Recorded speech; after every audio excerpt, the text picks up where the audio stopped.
The President of the United States is considered the most powerful person in the world. I'm the leader of the free world.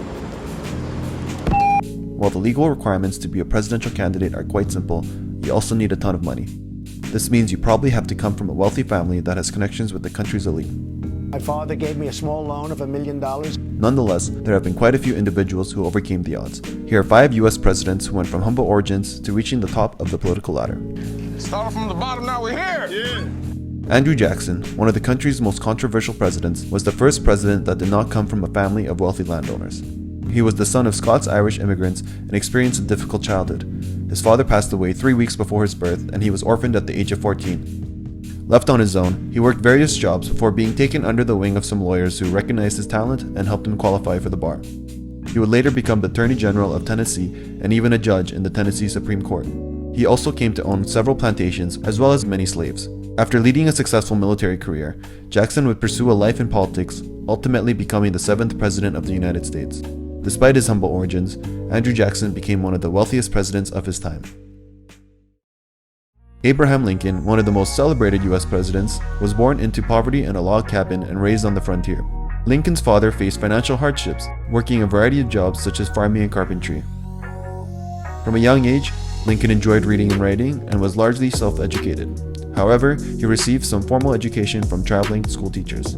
He taught himself law by reading books and built a strong reputation as a lawyer, earning the nickname Honest Abe. Lincoln was a lifelong advocate against slavery and became a prominent member of the anti-slavery wing of the Whig Party. With the Whigs split over slavery, the party lost prominence, and Lincoln later joined the newly formed Republican Party and became the first Republican president. A new nation, conceived in liberty. Harry Truman, the 33rd President of the United States, is considered the poorest president. He was raised in rural Missouri, where he spent his early adult years working on his family's farm. While he attended college to learn business and law, he did not earn a college degree. During World War I, Truman fought in France as a field artillery captain, gaining the leadership skills that would prove useful for his future political career. After returning from the war, he opened a men's clothing store with a friend. However, they fell in hard times and went bankrupt in 1921. Having failed in his business venture, Truman entered public office, becoming a county court judge and then a senator from Missouri. While a senator, Truman gained popularity as he chaired a committee which investigated waste and corruption in military contracts, saving the government as much as $15 billion. As President FDR's health was declining, Truman was picked as his successor and nominated to be the vice president. Less than 3 months into their term, President Roosevelt died, leaving Truman to assume the office of president. After leaving the Oval Office, Truman turned down many corporate job offers as he did not want to cash in on his name. This left him to struggle financially, which prompted Congress to pass the Former President's Act of 1958, creating an annual pension for ex-presidents and providing administrative support. Jimmy Carter, the 39th President of the United States, came from a more privileged background.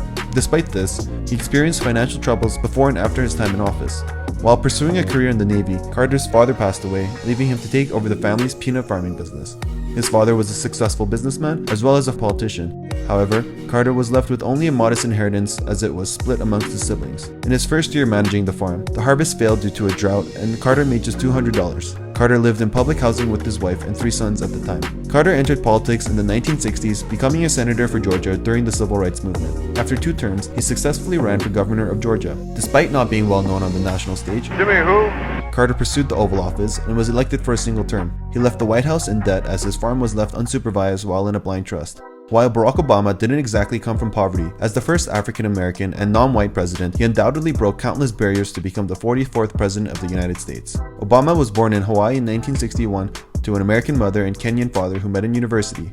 A few short years later, his parents divorced, and by the age of 6, his mother remarried and they moved to Indonesia to join his stepfather. He returned to Hawaii 4 years later. From an early age, Obama was academically talented and interested in politics. Dennis, what are you shooting video? Yeah, man. All right, well, be careful with that. I might run for office someday.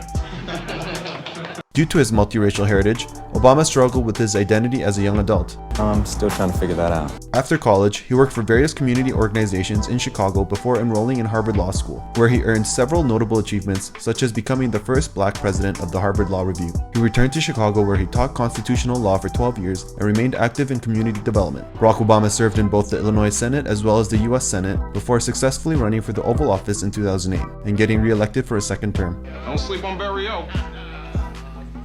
Don't ever sleep on Barry O. After leaving office, Barack Obama and his wife Michelle Obama formed a media production company called Higher Ground Productions. and reportedly signed a $65 million deal for his memoir, A Promised Land. I hope you enjoyed this video.